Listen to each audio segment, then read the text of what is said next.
Robert Ford is the last American to be United States ambassador to Syria. He served from 2011 to 2014. He left Syria in 2012, 1 year into the bloody civil war, because of security concerns. He's now a Kissinger Fellow at Yale and a Senior Fellow at the Middle East Institute in Washington. Welcome. Thank you. It's nice to be here. You have studied this. You have been there. Where are we in the context of Syria today and in the context of the United States and Russia? Well, first, I think the strikes that we did last week on that airbase were very good. It's time to try to deter Assad from using chemical weapons. So I think that's a good step. But it's only a step. Assad will almost certainly try to use chemical weapons again. And so I think it'll be hard to convince the Russians to lean on Assad to stop using chemical weapons. Should we try to change the regime?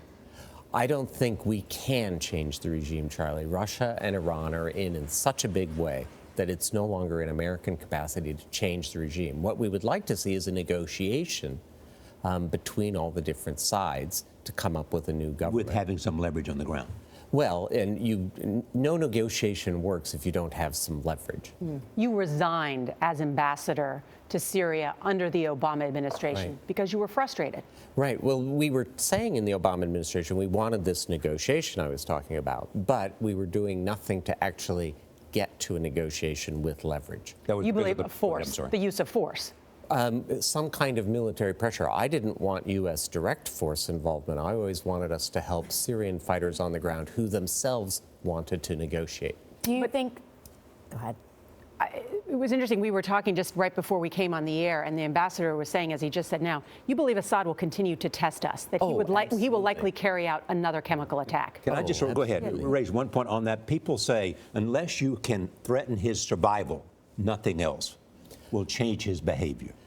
I think unless you put really great pressure on him so that he's actually not winning but losing, he will have no incentive to negotiate. Which he was at one point. In 2013 and again in 2015, he was on his back heels militarily.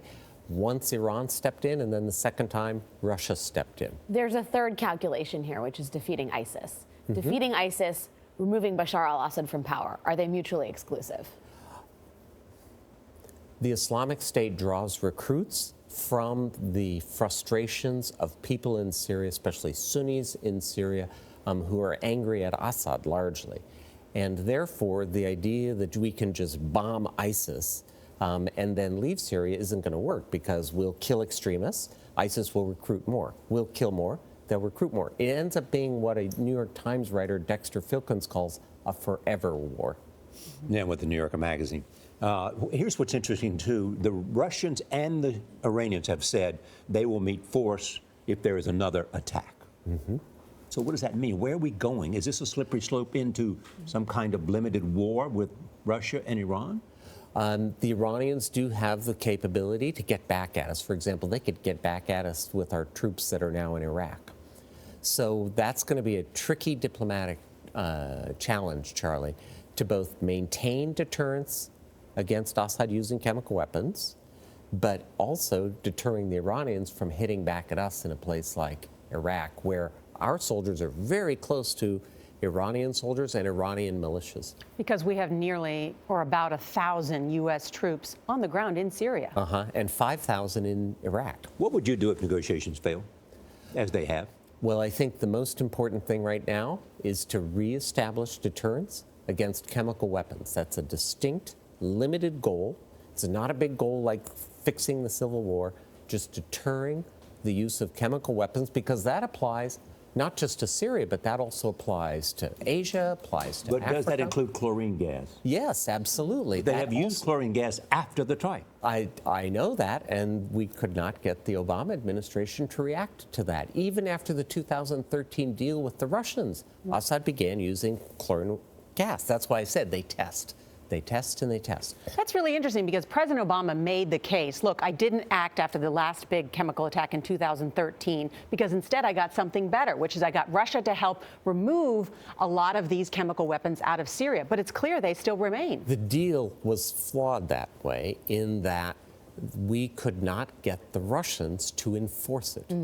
There was an agreement in 2013 that if Assad even used chlorine gas, that the Russians and the Americans would take measures. The Russians didn't keep their end of the bargain. This has been a very smart discussion, Ambassador Robert Ford. Thank you so much for being here. My pleasure. Appreciate it.